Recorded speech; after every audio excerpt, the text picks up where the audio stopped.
Hello dear student, S N C class में आपका स्वागत है। आज हम लेके आए हैं कोलोस का नियम, है ना, जो बहुत ज़्यादा इम्पोर्टेंट है। कई बार रिवाइज भी हो जाता है, इस बार 2020 में अभी आ चुका है। कोलोस का नियम क्या है, इसके दो अनुप्रयोग लिखिए, ठीक है।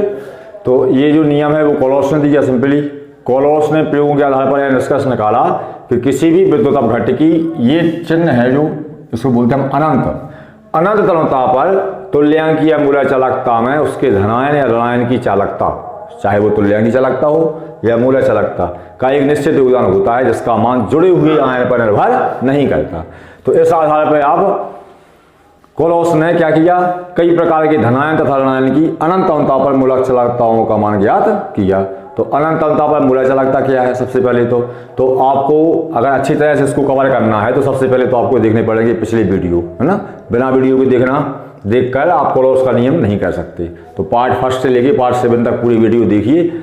हमने आपको बताया था तुल्यांक की मूलय चालकता को प्रदर्शित करते हैं एम से और तुल्यांक की चालकता को प्रदर्शित करते हैं ई क्यू से, lambda E Q, lambda M lambda E Q. Lambda जहां पर क्या है, चालकता, एम माने मूलय, इसी प्रकार से लैम्डा चालकता, ई क्यू क्या है, तुल्यांक की चालकता। एक चीज आपको ध्यान देनी है, इसको हम बोलते हैं मूलय चालकता, हमने पढ़ा चुके हैं आपको मूलय चालकता, और इसे बोलते हैं हम क्या, तुल्यांक की चालकता, ठीक है। तो अब वो कह क्या रहा है कि कोलोस ने प्रयोग के आधार पर क्या देखा कि कोई भी आयन है, चाहे वह धनायन हो या ऋणायन, उसकी तुल्यांकी या मूलय चालकता का एक निश्चित योगदान होता है विद्युत अपघट्ट में। तो अब आप चाहे मूलय चालकता कह लें, मूलय चालकता के बारे में कहेंगे हम तो लैम्डा एम लिखेंगे, तुल्यांकी चालकता के रूप में कहेंगे तो हम लिखेंगे lambda E Q. E Q माने होता है इक्विवेलेंट कंडक्टिविटी, है ना, माने तुल्यांकी चालकता। तो इससे पिछले वीडियो में हमने मूलय चालकता और तुल्यांकी चालकता को समझा चुके हैं हम। उन वीडियो को आप देख लें तो आपको तुल्यांकी और मूलय चालकता समझ में आ जाएगी।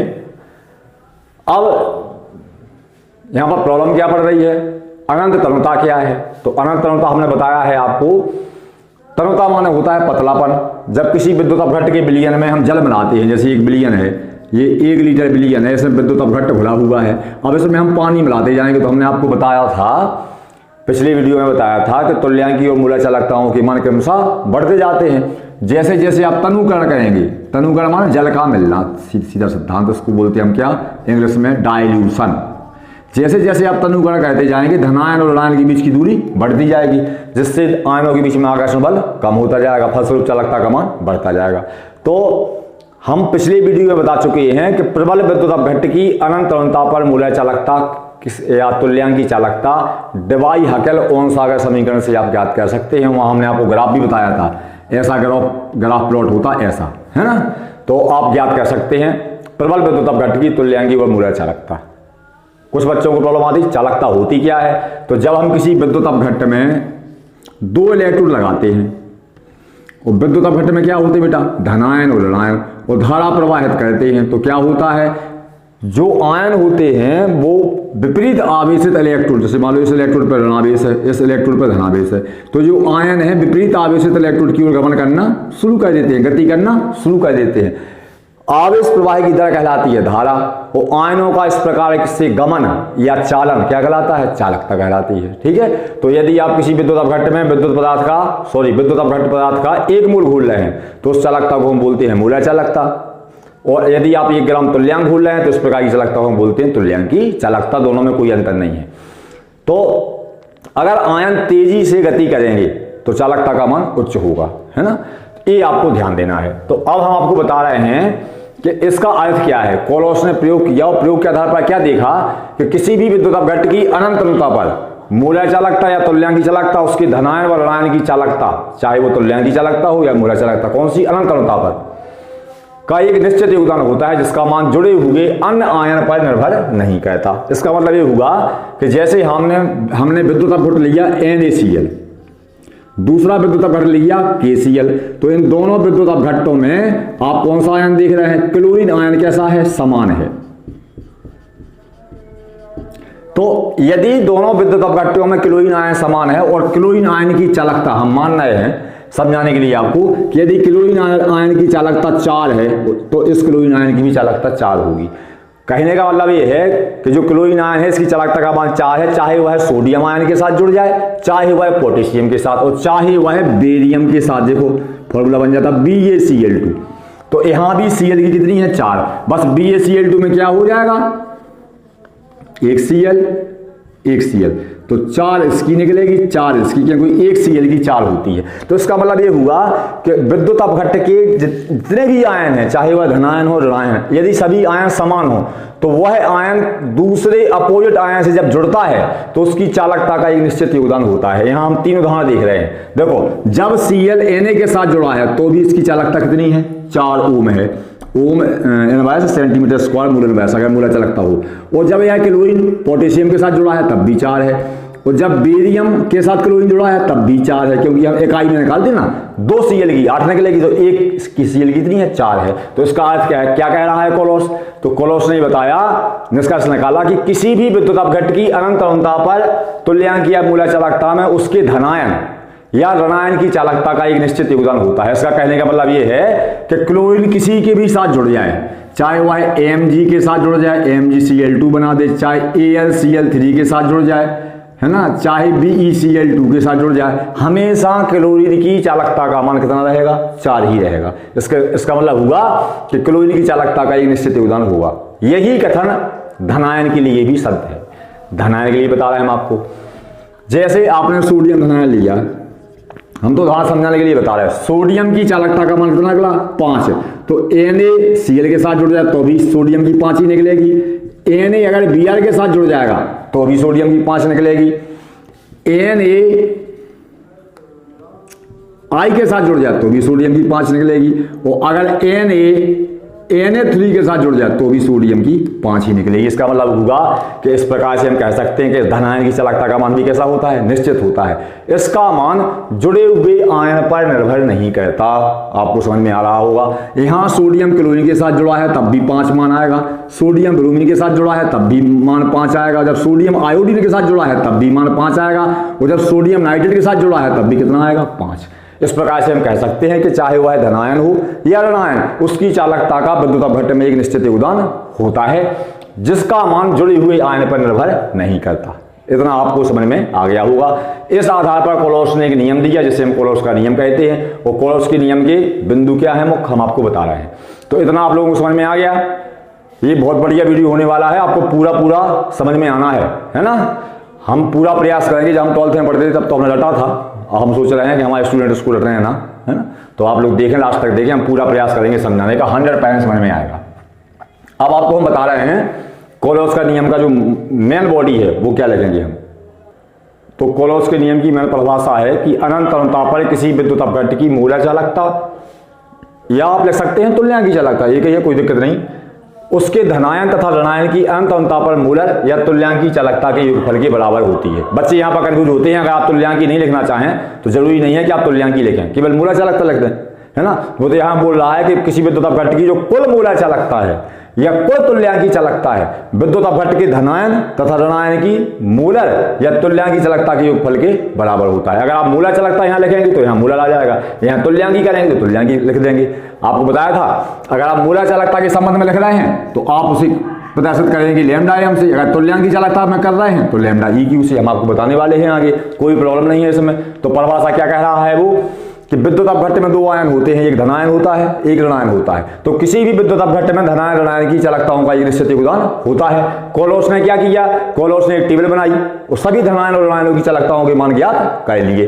तो इससे बेटा एक फायदा हो गया, आप 2 प्रकार से चालकता ज्ञात कर सकते हैं। देखना, अगर आपको कोई विद्युत अपघट्ट दिया तो आपने पहले विलयन बनाया, फिर विलयन में आपने इलेक्ट्रोड लगाए, इलेक्ट्रोड में धारा प्रवाहित करके व्हीटस्टोन सेतु की सहायता से इसकी चालकता ज्ञात की। तो ये तो हो गई कौन सी चालकता, प्रायोगिक चालकता।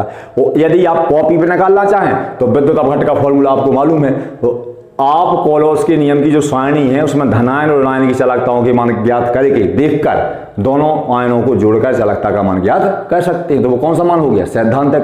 भाई कोई नियम कब लागू होता है, जब सैद्धांतिक मान और प्रायोगिक मान कैसे समान प्राप्त हो, समान। कोलोस बहुत ही बुद्धिमान वैज्ञानिक थे, उन्होंने कई वर्षों तक ये प्रयोग किए। प्रयोगों के आधार पर पाया कि सोडियम धनायन हो, चाहे क्लोरीन ऋणायन हो, चाहे ब्रोमीन ऋणायन हो, सभी धनायन और ऋणायन की चालकताओं का मान एक निश्चित होता है, वो कभी बदलता नहीं है। हमारा कहने, अभी हमने आपको समझाया था, कोई भी धनायन किसी भी ऋणायन के साथ जुड़ा हो उसका मान जितना है हमेशा उतना ही रहता है। इस आधार पर उन्होंने एक टेबल बनाई, है ना, उस टेबल में धनायन और ऋणायनों की मानों को रख दिया। उस आधार पर किसी भी विद्युत अपघट्ट की चालकता ज्ञात कर दी। हम आपको ऊपर का मिटा रहे हैं, हम बता रहे हैं आपको। जैसे अगर कोई आपसे पूछे कि NaCl की अनंत अणुता पर मूलर चालकता क्या होगी, तो NaCl की कुल चालकता क्या होगी, तो अब आप यहां पर पूछेंगे कुल चालकता में तुल्यांकी या मूलर किस संबंध में लिखना चाहते हैं। माना कि हम मूलर के संबंध में लिखना चाहते हैं, लैम्डा m माना हो गया मूलर, लैम्डा बता रहा है क्या, चालकता। कौन सी तनुता पर, अनंत तनुता पर, किसकी, NaCl की। तो कोलोस का नियम कह रहा है कि अनंत तनुता पर NaCl की मूलर चालकता काय के बराबर होगी, Na धनायन की अनंत अणुता पर मूलर चालकता तथा Cl ऋणायन की अनंत अणुता पर मूलर चालकता। बच्चे बोलते सर लिखने में यहाँ प्रॉब्लम आती, कोई दिक्कत नहीं आती। जो कुल चालकता लिखी जाती है वो बड़ी लैम्डा से लिखी जाती, और जो बाद की चालकता लिखी जाती है छोटी लैम्डा से। इस लैम्डा का छोटा भाई क्या हो गया, छोटा लैम्डा। ऊपर लगा देंगे हम लैम्डा इन्फिनिटी m, ऐसे ये कि यहां बना देंगे लैम्डा इन्फिनिटी m। इसका मतलब होगा कि NaCl की अनंत अणुता पर मूलर चालकता बराबर सोडियम आयन की अनंत अणुता पर मूलर चालकता धन क्लोरीन आयन की अनंत अणुता पर मूलर चालकता। ये लिखने का एक तरीका है। कुल चालकता को फिर ध्यान देना, कुल चालकता को बड़ी लैम्डा, ये वाले लैम्डा से प्रदर्शित कहते हैं, और जो आंशिक चालकता है धनायन ऋणायन की उसे छोटी वाली लैम्डा से प्रदर्शित कहते हैं। जैसे आप देखना, आप लैम्डा इन्फिनिटी m KCl, तो KCl विद्युत अपघट्ट की अनंत अणुता पर मूलर चालकता क्या होगी, अनंत अणुता पर मूलर चालकता होगी छोटा लैम्डा, ऊपर लगा देंगे अनंत m। इसको पढ़ते ही हम क्या, लैम्डा इन्फिनिटी m किसकी, के धनायन की मूलर चालकता plus lambda infinity m Cl ऋणायन की मूलर चालकता। इस प्रकार से आप लिख सकते हैं। तो ये नियम क्या कहता है, इस नियम के अनुसार अनंत अणुता पर किसी भी विद्युत अपघट्ट की मूलर या तुल्यांकी चालकता उसके धनायन तथा ऋणायन की अनंत अणुता पर मूलर चालकता के योगफल के बराबर होती है। किसी भी विद्युत अपघट्ट की आप मूलर चालकता या तुल्यांकी चालकता ज्ञात कर सकते हैं। अगर आपसे आप पूछते कि सर तुल्यांकी चालकता कैसे लिखेंगे, तो तुल्यांकी चालकता में बेटा कोई दिक्कत नहीं, जहां m लिखा यहां से m हटा दो, तो ये फिर तुल्यांकी चालकता के संबंध में लिख जाएगा। यहां लिख देंगे हम क्या, EQ, EQ मतलब इक्विवेलेंट, यहां लिख जाएगा क्या, EQ। तो इसका मतलब हो जाएगा कि KCl की अनंत अणुता पर तुल्यांकी चालकता बराबर पोटेशियम धनायन की अनंत अणुता पर तुल्यांकी चालकता प्लस क्लोरीन आयन की अनंत अणुता पर तुल्यांकी चालकता। तुल्यांकी के लिए मूलर के लिए कोई अंतर नहीं है, मूलर में केवल m लगाना है, तुल्यांकी में EQ माने होता है इक्विवेलेंट माने होता है तुल्यांक। तो इस प्रकार से आप किसी भी विद्युत अपघट्ट की तुल्यांकी या मूलर चालकता ज्ञात कर सकते हैं। अब आप कहेंगे ये वैल्यू कहां से आई, तो ये वैल्यू कोलोस ने प्रयोगों के आधार पर धनायन और ऋणायन की निकाल दी।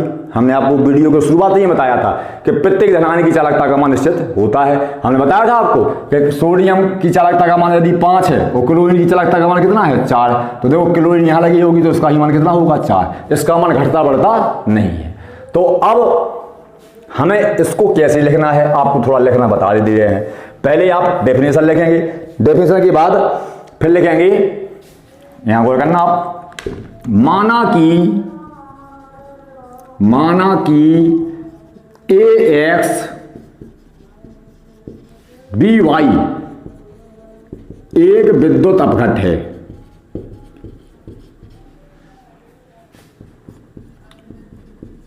जिसकी मूलर चालकता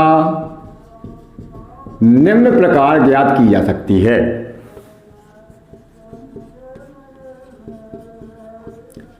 ऐसा आपको उदाहरण में लिखना है, निम्न प्रकार ज्ञात की जा सकती है। तो AX BY एक विद्युत अपघट्ट है, इसकी मूलर चालकता किस प्रकार ज्ञात करेंगे। आपको AX BY की मूलर चालकता लिखने का आइडिया होना चाहिए, जो बिल्कुल सिंपल है, घबराने की कोई जरूरत नहीं है। इसको आप लिखना आ गया यदि, तो आपको पूरा कोलोस का नियम आ गया, कोई प्रॉब्लम नहीं। इसमें बच्चे घबराते हैं, घबराने की कोई जरूरत नहीं है। आप कॉपी पेन लें और कॉपी पेन से साथ साथ में लिखना शुरू करें। हम बता रहे हैं आपको AX BY विद्युत अपघट्ट है, तो हमने यहां लिया AX BY, कंफ्यूजन शुरू हो जाती, X क्या है Y क्या है। तो बेटा A की संख्या धनायन की संख्या X है, ऋणायन की संख्या Y है। किसी भी विद्युत अपघट्ट को आप लिखेंगे सबसे पहले उसका धनायन लिखा होता है, बाद में ऋणायन लिखा होता है। यदि उसके फॉर्मूला में ध्यान देना, यदि उसके फॉर्मूला में कार्बनिक पार्ट नहीं है। यदि सूत्र लिखा है तो सूत्र में कार्बन वाले एलिमेंट जिसमें सूत्र में कार्बन आता है उसमें उल्टा हो जाता, ऋणायन पहले लिखा होता धनायन बाद में, उससे कोई प्रभाव नहीं पड़ता। नहीं तो जितने भी अकार्बनिक अम्ल हैं जैसे HCl, NaCl, KCl लवण है सभी में धनायन पहले आता ऋणायन बाद में। तो यहाँ पर AXBY क्या है, एक विद्युत अपघट्ट है जिसकी हमें अनंत अनुताप पर मूलक चालकता ज्ञात करनी है, तुल्यांकी करनी होती तो यहाँ ये क्यों लिख देते। तो AXBY की अनंत अनुताप पर मूलक चालकता इक्वल टू, हमने बताया था आपको छोटा इसमें लैम्डा लिखेंगे, लैम्डा अनंत M, ये इसमें धनायन है, सबसे आगे का होता है धनायन, लैम्डा अनंत M, B हो गया धनायन। तो हमने A पे लगा दिया धन का साइन, B पे लगा दिया ऋण का साइन। अब प्रॉब्लम कहां क्रिएट हो रही, जितनी A की संख्या है उतनी X का हम गुणा कर देंगे। जैसे देखना आप लोगों को समझ में प्रॉब्लम हो रही होगी तो हम बता रहे हैं आपको। जैसे लैम्डा अनंत M आप लिख रहे हैं NaCl, तो यहां पर आप सोच रहे होंगे कि A मान लिया Na को, B मान लिया Cl को, तो XY क्या है। तो देखो बेटा Na1 Cl1 ये है XY, तो चूंकि Na एक है Cl एक है तो इसलिए XY की वैल्यू एक एक है, एक लिखा नहीं जाता उसको यहां पर लिखा नहीं है। यदि ऐसा लिखा होता लैम्डा अनंत M BaCl2 तो क्या होता, तो Ba की वैल्यू यहां पर कितनी है, एक है, Cl की वैल्यू कितनी है, 2, तो यहां पर X की वैल्यू 1 है, Y की वैल्यू 2 है। माने AX का मतलब है A की संख्या X है, B की संख्या Y है, Na एक है, Cl एक है लिखा नहीं जाता, Ba एक है तो लिखा नहीं जाता, Cl 2 है तो Cl 2 लिखे जाते हैं, तो ऐसे लिख देते हैं अपन। तो जब आप सूत्र लिखेंगे तो आप क्या करेंगे, A धनायन की चालकता में जितने A हैं उतने का गुणा हो जाएगा। जैसे हमने आपको बताया था, समझ लो, थोड़ी सी समझने की दिक्कत है। जैसे आपने लिखा BaCl2, हमने शुरुआत में बताया था वीडियो के, एक Cl यहाँ है, एक Cl यहाँ है, तो इसमें टोटल चालकता कितनी होगी, एक Cl की यदि 4 है, दूसरे Cl की कितनी होगी 4, तो आप इसको ऐसा कर लग सकते हैं 4 × 2 जितने Cl हैं। तो यहाँ पर 2 Cl हैं तो इसको कैसे लिखेंगे, तो A की संख्या कितनी है X, तो हम A में X का इंटू कर देंगे, ठीक है, A की संख्या X, Y, B की संख्या कितनी है Y, तो इसमें हम Y का इंटू कर देंगे, ठीक है। अब प्रॉब्लम आती है बच्चों को धनायन ऋणायन, बड़े समझ में नहीं आता, धनायन ऋणायन भी समझ में आ जाएगा। देखो A पर हम कितने पॉजिटिव चार्ज लगाएंगे, A बताएगा Y, तो यहां पर हो जाएगा Y पॉजिटिव। क्या होता है कि जब आप फॉर्मूला बनाते हैं तो क्रॉस में इंटू करते हैं, जैसे देखना आपने बनाया फॉर्मूला Al3 पॉजिटिव, वो SO4 2 नेगेटिव एल्युमिनियम सल्फेट का, तो हम क्या करते 2 इसका Al के नीचे लिखते और 3 SO4 के आगे लिखते, तो क्या फॉर्मूला बन जाएगा Al2 SO4 का होल थ्राइस, ऐसे लिखते। तो क्या होता जब आवेश चढ़ाते आप तो उल्टा आवेश चढ़ता, A पर Y का आवेश चढ़ता और B पर X का, तो A पे चढ़ा दिया देखो हमने Y प्लस का आवेश और B पे चढ़ा दिया X नेगेटिव का आवेश, ये हो गया X नेगेटिव। अगर आपको ये समझ में नहीं आ रहा है तो कोई प्रॉब्लम नहीं, जब नीचे फॉर्मूला लिखना शुरू करेंगे तो आप लिख सकते हैं इसको, ऐसा लिख दिया कॉमन। अब यहां पर कौन चीज क्या है, जहां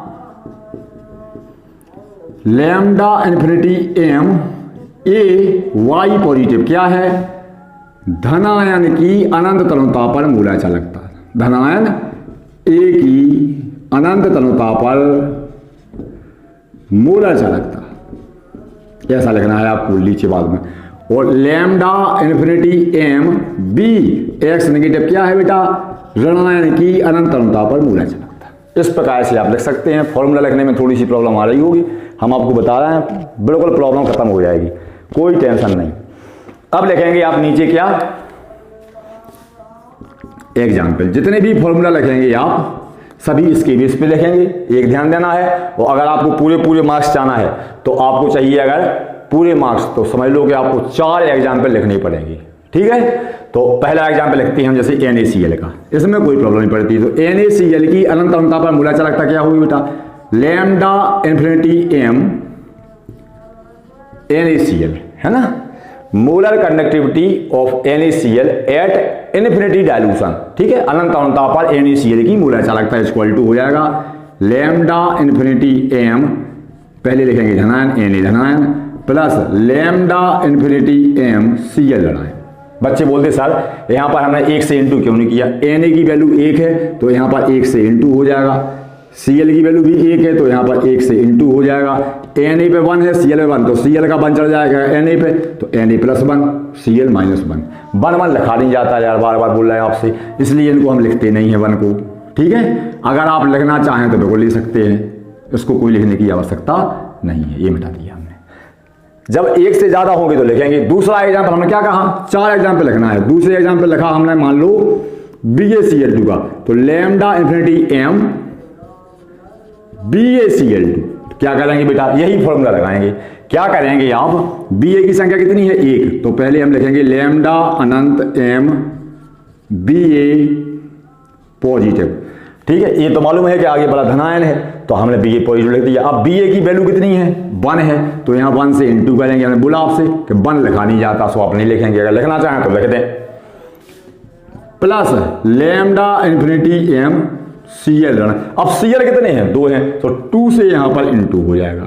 समझ में आया, यहाँ 1 से इंटू, यहाँ 2 से। अब आपको चढ़ाना है चार्ज, तो देखो Ba पे चढ़ जाएगा 2 का चार्ज, क्योंकि Cl 2 है, उल्टा चार्ज चढ़ता, और Cl पे चढ़ जाएगा 1 का चार्ज, तो Ba पे चढ़ जाएगा 2 का, Cl पे 1 का। तो 1 लिखा नहीं जाता तो हम 1 लिखते नहीं, आप चाहें तो लिख सकते, तो +2 हो गया या 2 प्लस हो गया, जैसा भी लिख सकते हैं। आप चाहें तो 2 प्लस भी लिख सकते हैं, कई बुक्स बोले 2 पॉजिटिव, वो इसमें हो जाएगा 1 नेगेटिव, ऐसा लिख सकते हैं। समझ में आया होगा। अब आप तीसरा बता रहे हैं, हम तीसरा लिखा जैसे हमने, इसको और अच्छी तरह समझ में आ जाएगा, Al2SO4 का होल थ्राइस। इसका लिखना है हमें अनंत अनुता पर मूलक चालकता।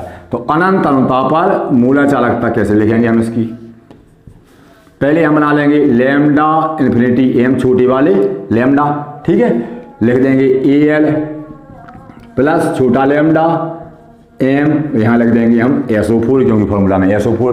अब प्रॉब्लम आ रही है हमें क्या, कि कितने Al है, तो देखो 2 Al है, तो 2 से यहाँ पर इंटू कर देंगे। SO4 कितने हैं, Al2SO4 का होल थ्राइस है, 3SO4 है, तो यहाँ पर हम 3 से इंटू कर देंगे। अब चार्ज कैसे चढ़ाएंगे बेटा, SO4 का 3 चार्ज चढ़ जाएगा Al पे, वो Al के 2 चार्ज चढ़ जाएंगे SO4, 3 पॉजिटिव 2 नेगेटिव। ये बन गया Al2SO4 की अनंत अनुता पर मूलक चालकता। क्या हो गई, एल्युमिनियम आयन की अनंत अनुता पर मूलक चालकता गुणे sulphate ion, sorry plus sulphate ion की अनंत अनुता पर मूलक चालकता। आप चाहो तो इसके आधार पर और भी लिख सकते हैं, काफी चीजें हैं। आप चाहें MgCl2 लिख दें, लैम्डा अनंत m MgCl2 इक्वल टू क्या हो जाएगा बेटा, लैम्डा अनंत m Mg।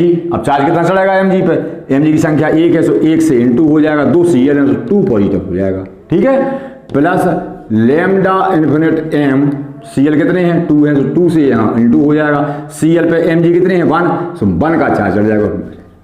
इस प्रकार से कम अगर आप बुक से संपर्क करना चाहें तो बुक से देख लें आप, तो कम से कम आपको 4 एग्जाम्पल इनके लिख देंगे, तो आपको अच्छे मार्क्स मिल जाएंगे। तो ये एक कॉमन रिएक्शन है, आप इस कॉमन रिएक्शन को फिर समझे, AXBY लिखा है, तो जब A धनायन चालकता लिखेंगे तो X का इसमें इंटू कर देंगे, वो Y की पावर चढ़ा देंगे प्लस में, ठीक है, और जब B को लिखेंगे तो Y का इंटू कर देंगे, Y का इंटू कर दिया, वो X नेगेटिव फॉर्म लिख देंगे, X नेगेटिव। ये कॉमन रिएक्शन है। इस कॉमन रिएक्शन से आप किसी भी विद्युत अपघट्ट की अनंत अनुता पर तुल्यांकीय मूलक चालकता का फॉर्मूला लिख सकते हैं। देखो ना, पेपर में कोलोस के नियम के 2 अनुप्रयोग आते हैं कम से कम, तो आपको 3 कराए दे रहे हैं, 4 या 5 हैं शायद किताब में। और जो पहला अनुप्रयोग है, हमने देखा है वो बच्चे पहला वाला अनुप्रयोग याद नहीं करते, जबकि मुख्य अनुप्रयोग यही पहले वाला है। क्योंकि अगर आप ये याद कर लेंगे तो नीट में, IIT JEE मेंस में इससे सवाल बनते हैं, न्यूमेरिकल बनते हैं, और एक बार MP बोर्ड में भी इसी से सवाल बने थे। कोई दिक्कत नहीं है, थोड़ा लिखना लेंथी हो जाता, इससे प्रॉब्लम कोई नहीं पड़ती। अगर आप समझेंगे तो समझ में अच्छी तरह से आ जाएगा। तो अगर आप कहें तो सबसे पहला इंपॉर्टेंस जो है, दुर्बल विद्युत अपघट्ट की अनंत अनुता पर मूलक चालकता या तुल्यांकी चालकता ज्ञात करना, या लगा कि आप तुल्यांकी चालकता भी ज्ञात कर सकते हैं। अब कैसे ज्ञात करते हैं, तो हमने आपको पिछले वीडियो में पढ़ाया है, आपको पिछले वीडियो देखना पड़ेंगे, कि जो प्रबल विद्युत अपघट्ट है उसकी अनंत अनुता पर मूलक चालकता हम ग्राफ की सहायता से ज्ञात कर लेते, लेकिन दुर्बल विद्युत अपघट्ट की अनंत अनुता पर मूलक चालकता ज्ञात करना संभव नहीं है। कैसे ज्ञात करें, अगर प्रायोगिक तौर की बात की जाए तो प्रयोगों में तो आपको क्या करना पड़ेगा, आपने दुर्बल विद्युत अपघट्ट लिया, वो अनंत तुल्यता समझ रहे हैं आपने इसमें अनंत पानी डाल दिया, जितना दुनिया का समंदर है पूरा समंदर इसमें डाल दिया, तो कितनी बड़ी चालकता सेल होगी जिसमें दुनिया भर का समंदर भर जाएगा, है ना। उस चालकता सेल में आप इलेक्ट्रोड कहाँ लगाएंगे, फिर कैसे चालकता ज्ञात करेंगे, तो पॉसिबल ही नहीं है। ऐसा क्यों होता, ये भी समझें आप। हमने आपको पिछले वीडियो पढ़ाए हैं दुर्बल विद्युत अपघट्ट जैसे एसीटिक अम्ल में एक खासियत होती है, आप समझ लें अच्छी तरह से, कि जैसे जैसे आप इसमें पानी डालते जाएंगे ये धनायन ऋणायन में टूटता जाएगा। जैसे आपने यदि इसमें 1 लीटर पानी डाला, वो कितने अणु लिए हमने 100 अणु लिए, तो प्रारंभ में 1 लीटर पानी डालने पर 25 अणु ये बन जाएंगे, 25 अणु ये बन जाएंगे, तो टोटल कितने अणु हो गए 100 अणु थे। गौर करना 100 माने पूरे 100 माने 100 से इसमें इंटू है, इसका मतलब ये हुआ। तो CH3COO कितने होंगे 100, वो H धनायन कितने होंगी 100, तो बने कितने हैं 25, तो कितने बचेंगे यहाँ 100 माइनस 25 माइनस 75, तो हम कहेंगे कि मात्र 25 अणुओं में वियोजित हुआ। हमने कितना पानी डाला था 1 लीटर पानी। अब हमने पानी की मात्रा क्या किया, हमने तनुता बढ़ाई, तनुता माने पानी की मात्रा 2 लीटर वो डाल दी, तो क्या देखेंगे आप यहाँ पर कि 30 आयन बन जाएंगे, और पानी डाल लेंगे तो 35 बन जाएंगे, और डाल लेंगे तो फिर बहुत कम वियोजन बढ़ेगा, 31 हो जाएंगे, 32 हो जाएंगे, 33। तो आप जैसे जैसे पानी डालते जाएंगे वैसे वैसे दुर्बल विद्युत अपघट्ट धनायन ऋणायन में टूटना शुरू होता चला जाएगा। और ऐसा कभी नहीं होगा कि आप इतना पानी डाल दें कि 100% डिसोसिएट हो जाए। 100% समझ रहे हैं आप, माने इसमें पूरे 100% आयन कितने हैं 100 और 100।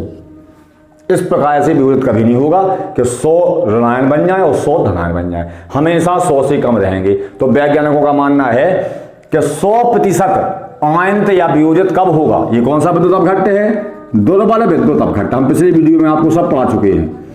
तो दुर्बल विद्युत अपघट्ट 100% वियोजित कब होगा 100% वियोजित। वियोजित जानते हैं धनायन ऋणायन में टूटना क्या कहलाता है वियोजित होना या आयनित होना, है ना। कब होगा तो होगा अनंत तनुता पर।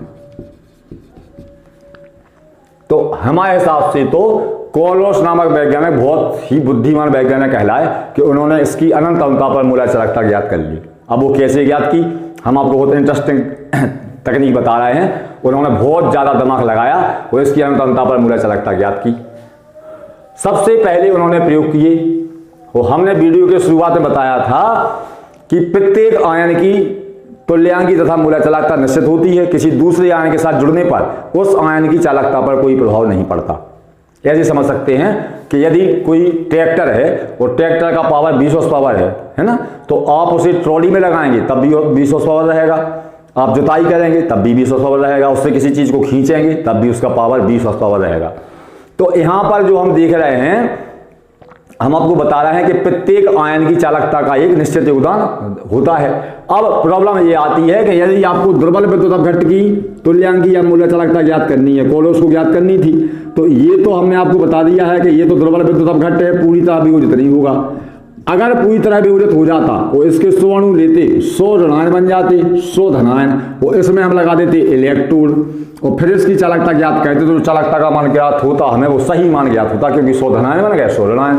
लेकिन पानी डालने पर ये वियोजित होता रहता है और धनायन ऋणायन में पूरी तरह से टूटता नहीं है, इसलिए इसकी जो वास्तविक चालकता है वो हम ज्ञात नहीं कर पाते। तो फिर कैसे ज्ञात करेंगे, तो इसके लिए कोलोस ने बहुत दिमाग लगा के काम किया। उन्होंने देखा कि एसीटिक अम्ल, अब आप गौर करना, एसीटिक अम्ल एक दुर्बल विद्युत अपघट्ट है, ठीक है। तो उन्हें अगर इसकी मूलज चालकता ज्ञात करनी है अनंत तनुता पर, तो किसकी ज्ञात करनी पड़ेगी पहले Cl3COO ऋण की प्लस H धन की, लैम्डा अनंत m लैम्डा अनंत m। अगर इन दो आयनों की चालकता हमें ज्ञात हो जाए अनंत तनुता पर, तो इसकी चालकता हम ज्ञात कर सकते हैं। लेकिन प्रॉब्लम तो यही है कि जब आप एसीटिक अम्ल को जल में घोलेंगे ये तो पूर्णतः आयनित नहीं होगा, तो इन आयनों की ज्ञात करना मुश्किल है। तो उन्होंने दिमाग लगाया। हमने आपको पिछले वीडियो में पढ़ाया था कि प्रबल अम्ल, गौर करना थोड़ा बेटा, और प्रबल क्षार, इनसे जब लवण बनता है तो वो लवण कैसा होता है प्रबल विद्युत अपघट्ट होता है। जहां प्रबल लगा वो प्रबल विद्युत अपघट्ट होगा। प्रबल अम्ल भी विद्युत अपघट्ट होता है, प्रबल क्षार भी प्रबल विद्युत अपघट्ट होता है, और उसका बना हुआ लवण भी क्या होता है प्रबल विद्युत अपघट्ट होता है। अगर प्रबल अम्ल लिया जाए, आप गौर करना, प्रबल अम्ल और दुर्बल क्षार लिया जाए, तो अगर एक हिस्सा भी प्रबल है तो जो लवण बनेगा ये भी कैसा होगा प्रबल विद्युत अपघट्ट होगा, क्योंकि इसमें एक हिस्सा प्रबल है, ठीक है।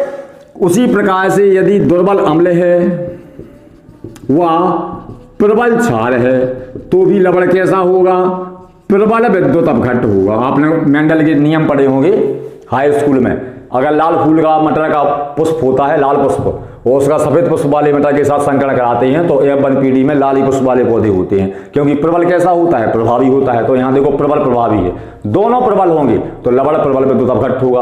एक प्रबल होगा एक दुर्बल होगा तो भी प्रबल होगा, एक दुर्बल होगा एक प्रबल होगा तो भी लवण कैसा होगा, प्रबल विद्युत अपघट्ट होगा। हम पूरा आपको पोस्टमार्टम करके बता रहे हैं। तो ये सभी विद्युत अपघट्ट कैसे हैं, प्रबल। अब दुर्बल कब होगा, दुर्बल तब होगा जब दुर्बल अम्ल प्लस दुर्बल क्षार का लवण बनेगा, तो ये लवण होगा दुर्बल, ये लवण कहलाएगा दुर्बल विद्युत अपघट्ट। समझ में आया कि नहीं आया आपको? तो उन्होंने कोलोस ने क्या दिमाग लगाया कि एसीटिक अम्ल तो पूरी तरह से धनायन ऋणायन में नहीं टूटेगा, लेकिन यदि ऐसा किया जाए, कैसा कि एसीटिक अम्ल की क्रिया कराई जाए किसके साथ, Cl3COOH, ये कैसा अम्ल है, दुर्बल अम्ल, और इसकी क्रिया करा दी जाए किसके साथ, क्षार के साथ। क्षार कैसा है, ये प्रबल अम्ल। तो क्या बनेगा, जब अम्ल और क्षार की क्रिया होती है, सॉरी ये क्षार हो गया, जब अम्ल और क्षार की क्रिया होती है तो अम्ल में से H निकलता, क्षार में से OH निकलता, अम्ल का ऋणात्मक सिरा क्षार के धनात्मक सिरा से जुड़ जाता, तो बन जाएगा क्या, Cl3COONA, ये बन गया लवण। एक ऐसा लवण है जिसके मम्मी पापा यहाँ पर दुर्बल अम्ल और प्रबल क्षार हैं, ये ध्यान देना है आपको। माने इस लवण में आधा हिस्सा अम्ल का है, आधा हिस्सा क्षार का है। तो ये लवण कैसा होगा बेटा, ये लवण होगा प्रबल विद्युत अपघट्ट, क्योंकि इसमें प्रबल क्षार है। तो यहाँ से यदि आप इसको पानी में घोलेंगे, अब गौर करना, आप इस लवण को पानी में घोलेंगे तो ये लवण पूरी तरह से वियोजित हो जाएगा। क्या बन जाएगा, Cl3COO ऋण प्लस Na धन। तो यहाँ से आप एसीटेट आयन की अनंत अनुता पर मूल्य चालकता ज्ञात कर सकते हैं, क्योंकि ये पूरी तरह से घुल गया है। हम समझाने का पूरा प्रयास कर रहे हैं आपको। अब दूसरी बात, दूसरा क्या चाहिए आपको, H धनायन चाहिए। तो यहां से आपको क्या मिल गया, एसीटेट आयन। देखो यहां से इसकी चालकता आप ज्ञात कर सकते हैं। कब कैसे ज्ञात करेंगे, सुने आप, एसीटिक अम्ल की अनंत अनुता पर मूल्य चालकता ज्ञात करने के लिए हमें एसीटेट आयन की चालकता चाहिए और H धनायन की चालकता चाहिए। तो हम सोडियम एसीटेट लेंगे। सोडियम एसीटेट कैसा है, लवण जो है प्रबल विद्युत अपघट्ट, उससे आपको एसीटेट आयन की मिल जाएगी चालकता, है ना, और Na धनायन की चालकता मिल गई। अब आपको चाहिए H धनायन की चालकता। तो अब की बात लेंगे हम सीधा प्रबल अम्ल HCl। ये है प्रबल अम्ल, माने प्रबल अम्ल माने प्रबल विद्युत अपघट्ट। जहां प्रबल लगा माने प्रबल विद्युत अपघट्ट। ये किस प्रकार से टूट जाएगा, H धनायन प्लस Cl ऋणायन। तो यहां से आपको H धनायन की चालकता, मूल्य चालकता ज्ञात हो जाएगी। अब एक प्रॉब्लम कोलोस को पड़ रही थी कि हमें चालकता ज्ञात करनी थी एसीटेट आयन की, फिर ध्यान दें, वो H धनायन की, लेकिन हमें Cl ऋणायन की भी चालकता मिल रही है, वो Na धनायन की चालकता ही मिल रही है। जैसे आपको चालकता ज्ञात करनी है एसीटिक अम्ल की, फिर गौर करें, तो आपको एसीटेट आयन चाहिए, H धनायन। तो एसीटेट आयन तो मिल गया आपको सोडियम एसीटेट से, ये हो गया एसीटेट आयन, लेकिन साथ में एक्स्ट्रा क्या आ गया, Na धनायन। उसी प्रकार से यहाँ पर क्या मिल चाहिए आपको, H धनायन। तो H धनायन मिल गया HCl से, लेकिन यहाँ पे एक्स्ट्रा क्या होगा, Cl ऋणायन। तो उन्होंने क्या किया, इस कुल चालकता में से NaCl को घटा दिया। ठीक है, तो इससे क्या हो जाएगा कि NaCl की चालकता इसमें सब्सट्रैक्ट हो जाएगी, घट जाएगी। तो चालकता किसी प्राप्त हो जाएगी, CH3COOH की। हम आपको बता रहे हैं किस प्रकार से। अब आपको समझ में आ जाएगा, गौर करना समझने के लिए। आपको इसमें भाषा लिखना है कि दुर्बल विद्युत अपघट्ट की मोलर या तुल्यांकी चालकता प्रबल विद्युत अपघट्ट की सहायता से ज्ञात कर सकते हैं। प्रबल विद्युत अपघट्ट की हेल्प से या सहायता से ज्ञात कर सकते हैं। बस इतना लिखना है आपको। जैसे आपको चाहिए किसकी, लैम्डा इन्फिनिटी m किसकी चाहिए, Cl3COOH की। तो इसकी चालकता किसके बराबर होगी, लैम्डा अनंत m एसीटेट आयन की। इसमें देखो फॉर्मूला में कार्बन लगा है, तो इसलिए इसमें ऋणायन पहले आता, धनायन बाद में आता, ये ध्यान देना। प्लस लैम्डा अनंत m एस धनायन। इस प्रकार से आप चालकता ज्ञात कर सकते हैं। तो कैसे ज्ञात करेंगे, ये तो हो गया दुर्बल विद्युत अपघट्ट। अगर आप इसकी याद कर लेंगे, इसकी याद कर लेंगे, तो इसकी याद हो जाएगी। तो कैसे करेंगे, आप गौर करना, लैम्डा अनंत m एसीटिक अम्ल की चालकता बराबर क्या हो जाएगा, बराबर बड़ा ही लैम्डा हमने फिर लगाया, बड़ा लैम्डा अनंत एम, हम क्या करेंगे प्रबल विद्युत अपघट्य ले लेंगे CH3COO सोडियम एसीटेट, क्योंकि ये पानी में घुल जाएगा तो इसकी निकल आएगी और इसकी भी निकल आएगी। प्लस अब हमें क्या चाहिए, यहाँ से क्या मिल जाएगा आपको, एसीटेट आयन मिल जाएगा, देखो ये वाला हिस्सा मिल जाएगा। ठीक है, अब गौर करना, दूसरा लेंगे हम लैम्डा अनंत एम HCl, यहाँ से मिल जाएगा आपको क्या H। तो यदि आपको एसिटिक अम्ल की अनंत अनंतता पर मूल्य चालकता ज्ञात करनी है तो हम क्या करेंगे, विलयन बनाएंगे, विलयन में सोडियम एसिटेट मिलाएंगे और HCl मिलाएंगे और इलेक्ट्रोड लगा के धारा प्रवाहित करेंगे। लेकिन इसमें एक दिक्कत हो जाएगी कि NaOCl एक्स्ट्रा हो रहा है। आप गौर कर रहे हैं, हमें NaCl की चालकता नहीं चाहिए, हमें केवल किसकी चाहिए, एसिटेट आयन की चाहिए और H धन आयन की चाहिए। तो हम क्या करेंगे, इसमें से NaCl की अनंत अनंतता पर मूल्य चालकता सबस्ट्रैक्ट कर देंगे, घटा देंगे। अब बच्चे बोलते सर यहाँ आपने हाफ लैम्डा लिखा था, प्रॉब्लम बता रहा है कहाँ कहाँ आती है आपको, यहाँ पर ऐसा आपने छोटा वाला लैम्डा लिखा था, यहाँ पूरा लैम्डा क्यों लिख रहे हैं, इसलिए लिख रहे हैं कि एसिटिक अम्ल की अनंत अनंतता पर मूल्य चालकता इन अम्लों की सहायता से या लवणों की सहायता से ज्ञात कर रहे हैं। अभी हमने इनको धनायन ऋणायन में नहीं तोड़ा, जब आप इनको धनायन ऋणायन में तोड़ेंगे तब हम छोटे लैम्डा का प्रयोग करेंगे। अब हम तोड़ रहे हैं, देखो इसको धनायन ऋणायन में तोड़ेंगे तो क्या बन जाएगा, लैम्डा अनंत एम CH3COO ऋण, इसको तोड़ दिया, प्लस लैम्डा अनंत एम Na धनायन। रफ कॉपी पे आप एक दो बार लिखेंगे, बिल्कुल पूरी तरह से क्लियर हो जाएगा। इसको तोड़ दिया हमने ऋणायन में प्लस धनायन में, फिर लगाएंगे हम प्लस, इसको भी तोड़ देंगे तो ये किस प्रकार से टूटेगा, लैम्डा अनंत एम H धनायन प्लस लैम्डा अनंत एम Cl ऋणायन, ये HCl टूट गया। अब लगाएंगे हम माइनस साइन, दिख रहा रोहित नहीं दिख रहा। अब क्या हो जाएगा इसका, लैम्डा अनंत एम Na धनायन प्लस लैम्डा अनंत एम Cl ऋणायन। हमने उसको ब्रैकेट में से लिखा क्योंकि यहाँ पर माइनस का चिन्ह लगा है, सभी क्या में लगी हैं, प्लस में। अब गौर करें, घबराने की कोई जरूरत नहीं है, बच्चों को देखने में थोड़ा अजीब सा लगता है इसको, लेकिन अगर रफ कॉपी पे आप एक ही बार लिख लेंगे तो हमें क्लियर मालूम आना है, आपको पूरा आ जाएगा लिखने का तरीका। अब आपको क्या करना बेटा, दूसरी बार लिखें लैम्डा अनंत एम, बार बार लिखना पड़ रहा है, CH3COO इतना चाहिए था हमें, प्लस लैम्डा अनंत एम Na धनायन, देखो Na धनायन एक्स्ट्रा हो गया क्योंकि फॉर्मूला में Na धनायन तो है नहीं, प्लस लैम्डा अनंत एम H धनायन प्लस लैम्डा अनंत एम Cl ऋणायन। इस माइनस का गुणा हो जाएगा यहाँ, तो अंदर क्या हो जाएगा माइनस, तो क्या हो जाएगा माइनस लैम्डा अनंत एम Na धनायन प्लस लैम्डा अनंत एम Cl ऋणायन। तो ये प्लस था, ये यहाँ माइनस का इंटू हो जाएगा, तो यहाँ माइनस आ जाएगा, इसलिए हमने दो बार लिखा है इसको। अगर गणित के धुरंधर हैं, आप बहुत होशियार हैं, कुशाग्र बुद्धि के हैं, तो आप यहीं भी काट सकते हैं, कोई दिक्कत नहीं। देखो यहाँ पर देखें Na धनायन किसका है, ये पॉजिटिव है, यहाँ पर Na धनायन कैसा है, आगे क्या लगा है माइनस, तो Na धनायन से Na धनायन कैंसिल हो जाएगा। ठीक है, अब Cl ऋणायन देखें आप,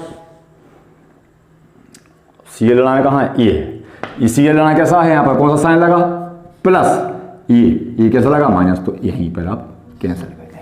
तो Na से Na कट गया, Cl से Cl कट गया। हम भूल ही गए थे आपसे कि इस पूरे फॉर्मूला में अगर गौर करें, हमें चाहिए क्या, CH3COO चाहिए और H चाहिए, तो CH3COO तो यहाँ मिल गया और H यहाँ मिल गया, केवल NaCl एक्स्ट्रा हो रहा, तो हमने NaCl को इसमें से घटा दिया, इसीलिए घटाया था। अगर आप चाहें कि सर हमें ये स्टेप नहीं लिखना है तो आप सीधा यहीं घटा सकते हैं, मैथ वाले अगर आप होशियार हैं तो Na धनायन से सीधा Na धनायन, Cl ऋणायन से Cl ऋणायन, सीधा काट सकते हैं, एक स्टेप बढ़ाने की आपको जरूरत नहीं है। क्या मिल जाएगा हमें, लैम्डा अनंत M CH3COOH equal to lambda अनंत एम CH3COO ऋण प्लस लैम्डा अनंत एम H धनायन, यही बचा एसिटेट आयन प्लस H धनायन, और बाकी सब क्या हो गया, कैंसिल हो गया। इस प्रकार से यदि पूरे फॉर्मूला की बात करें बेटा तो बहुत गौर से देखना आप, दुर्बल विद्युत अपघट्य की अनंत अनंतता पर मूल्य चालकता कैसे ज्ञात करते हैं, दुर्बल विद्युत अपघट्य की मूल्य चालकता प्रबल विद्युत अपघट्य की सहायता से ज्ञात करते हैं। तो ये दुर्बल विद्युत अपघट्य है और ये सभी विद्युत अपघट्य कैसे हैं, प्रबल। देखो ये भी प्रबल है, हमने बताया था आपको, ये भी कैसा है, प्रबल, वो ये भी प्रबल है। वो प्रबल कैसे होते हैं? थोड़े से पानी में डालने पर ही धनायन ऋणायन में टूट जाते हैं। तो इनको कभी पानी में हम विरोध करके इनकी चालकता ज्ञात कर सकते हैं और इन चालकताओं को घटाकर आप इसकी सहायता से दुर्बल विद्युत अपघट्ट की अनंत अवंता पर मूल्य चालकता ज्ञात कर सकते हैं। और क्लियर होने के लिए आपको सवाल की ध्यान करना पड़ेगा। सवाल आ रहे हैं, अगले वीडियो में सवाल लेके आ रहे हैं, तो इसके संबंधित सवाल हैं जो वो क्लियर हो जाएंगे, उससे आपके पूरे कॉन्सेप्ट क्लियर होते जाएंगे। ठीक है, ये हो गया पहला अनुप्रयोग। अनुप्रयोग है 3। ये पहले वाला जरूर ध्यान करना है आपको ताकि सवाल आप कर लें। अब देखेंगे हम दूसरा अनुप्रयोग। अब दूसरा अनुप्रयोग बहुत सिंपल है। दुर्बल विद्युत अपघट्ट की वियोजन की मात्रा अल्फा के ज्ञात करने में या अल्फा के निर्धारण में। तो सबसे पहले तो दिक्कत आती बच्चों को कि वो 11 में पढ़े नहीं होते कि वियोजन की मात्रा क्या होती। तो देखो बेटा, जैसे कोई दुर्बल विद्युत अपघट्ट लिया आपने CH3COOH, एसिड का क्या सा है? दुर्बल विद्युत अपघट्ट। आपने इसके 100 अणु लिए, तो हम इनके वियोजन को दोनों ओर की लगती लगाकर प्रदर्शित करते हैं, क्योंकि ये कभी पूर्णतः वियोजित नहीं होती। अगर आप NaCl लिख रहे होते तो NaCl को आप सिंगल हेडेड एरो से प्रदर्शित करते हैं, Na धनायन प्लस Cl ऋणायन, क्योंकि ये पूरी अप्रिया एक बार में संपन्न हो जाती है। यहाँ पर ये अप्रिया एक बार में संपन्न नहीं होती। तो देखो क्या बन जाएगा? एसिटेटायन CH3COOH ऋणायन प्लस H धनायन। हमने 100 अणु लिए थे, अभी बता रहे हैं आपको। तो ये इतना ऋणायन है, ये इतना हिस्सा, वो H ये धनायन है। तो 100 ऋणायन है, 100 धनायन है। तो आप पानी डालेंगे तो इसमें हो सकता है कि ये 30 ऋणायन बन जाए, 30 धनायन बन जाए। तो वियोजन की मात्रा यहाँ पर कितनी हुई? तो वियोजन की मात्रा यदि आप % में निकालेंगे तो 30% हुई। मतलब 100 अणु में से 30 अणु धनायन ऋणायन में बदल गए। एक बात ध्यान देने योग्य है, जितने ऋणायन बनेंगे संख्या में उतने ही धनायन बनेंगे। ठीक है, 30 ऋणायन बनेंगे तो 30 धनायन। तो कितने अणु बचेंगे? तो इस 30 में से कोई भी एक 30 घटा दो। बच्चे बोलते हैं 100 में से 60 घटा दो। 30 + 30 60 नहीं घटेंगे, है ना? 30 ही घटेंगे, चाहे ये 30 घटा दो चाहे ये 30। तो 100 में से 30 कितने बचे? 70। तो 70% कैसा हुआ? ये आयनित नहीं हुआ, 30% आयनित हो गया, यानी वियोजित हो गया। तो इसे कहेंगे हम कि अल्फा की वैल्यू कितनी है? 30%।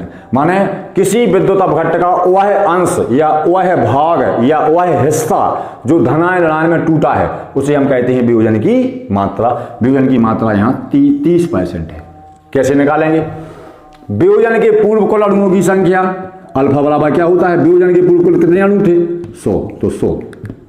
वियोजन के पश्चात अणुओं की संख्या कितनी है? 30। 100 में निकालना है तो 100 से 100 हो जाएगा, कितना बचेगा? 30%। वियोजन की मात्रा कितनी हो गई? 30। अगर आप प्रभाज के रूप में निकालें तो 100 का इंटू नहीं करेंगे, तो 30/100। अगर ये विद्युत अपघट्ट पूरा होता कैसा?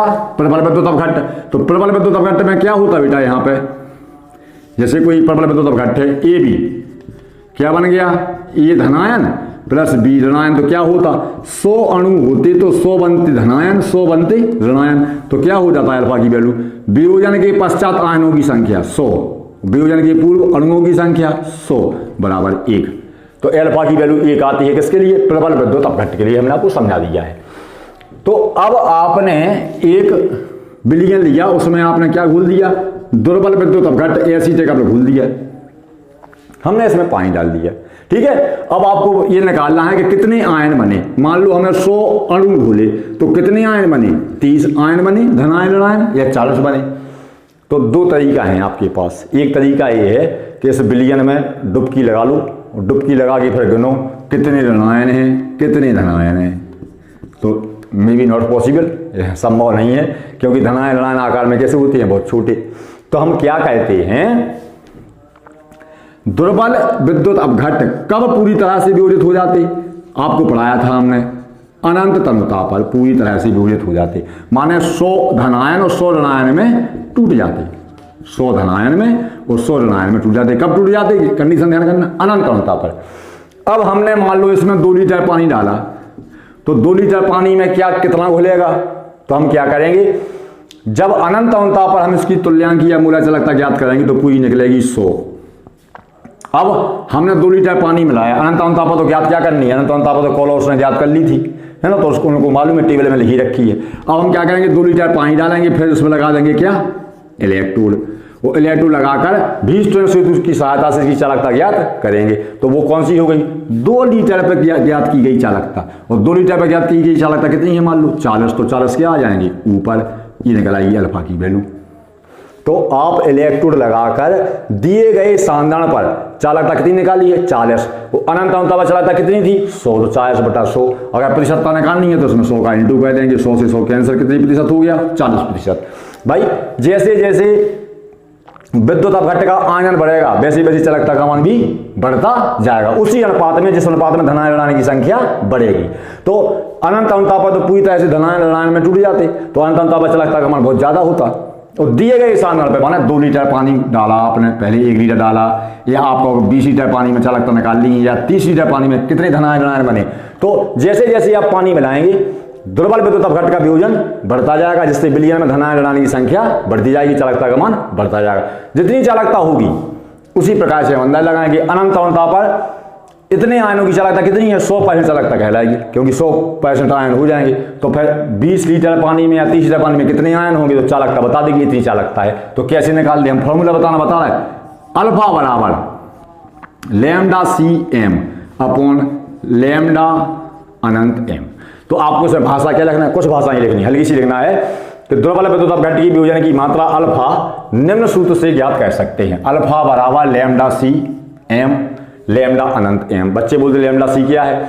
लैम्डा C है, लैम्डा CM है दिए गए सांद्रण पर मूलय चालकता। अब ये दिया गया सांद्रण क्या है? जैसे विद्युत अपघट्ट में आपने 2 लीटर पानी डाला या 20 लीटर पानी, 2 लीटर पानी डाला, और 2 लीटर पानी में विद्युत अपघट्ट का 1 मोल बोला, तो 1/2 जो सांद्रण हो गया वो क्या हो गया? दिया गया सांद्रण होगा लैम्डा C अपॉन M। तो दिए गए सांद्रण पर मूलर चालकता, दिया गया सांद्रण 2 लीटर पानी डाला या 5 लीटर या 20 लीटर। और लैम्डा अनंत M क्या है? अनंत तनुता पर मूलर चालकता, अनंत तनुता पर मूलर चालकता। हमने लाइव स्ट्रीम में पढ़ाने की कोशिश की थी इस नियम को, है ना, लाइव पढ़ाने की, लेकिन नेटवर्क खराब होने की वजह से आप लोगों तक वॉइस क्लियरिटी नहीं जा रही थी। बेटा हमने बहुत प्रयास किया, रात में 12-1 बज गए, गर्मी में एकदम पसीना आ रहा है, फिर भी हम पढ़ा रहे हैं। तो कम से कम आप वीडियो देखकर कमेंट जरूर कर दें और लाइक कर दें, जिससे हमें पता चल जाए कि आप लोग वीडियो देख रहे हैं और आपको कितना समझ में आ रहा है। तो लैम्डा CM क्या है? दिए गए सांद्रण पर मूलय चालकता। और लैम्डा अनंत M क्या है? अनंत अनंता पर मूलय चालकता। इनकी वैल्यू का अपॉन कर देंगे। अल्फा क्या है? वियोजन की मात्रा। तो वियोजन की मात्रा, तो अनंत अनंता पर मूलय चालकता किसने ज्ञात कर ली थी? कोलोस ने। उसकी वैल्यू डायरेक्ट रख देंगे और दिए गए सांद्रण पे हम इलेक्ट्रोड लगाकर चालकता ज्ञात कर लेंगे, उसकी वैल्यू रख देंगे ऊपर, तो हम अल्फा की वैल्यू ज्ञात कर सकते हैं। अब देखते हैं हम कौन सा तीसरा अनुप्रयोग। तीसरा अनुप्रयोग है दुर्बल विद्युत अपघट्ट के वियोजन स्थिरांक की गणना में।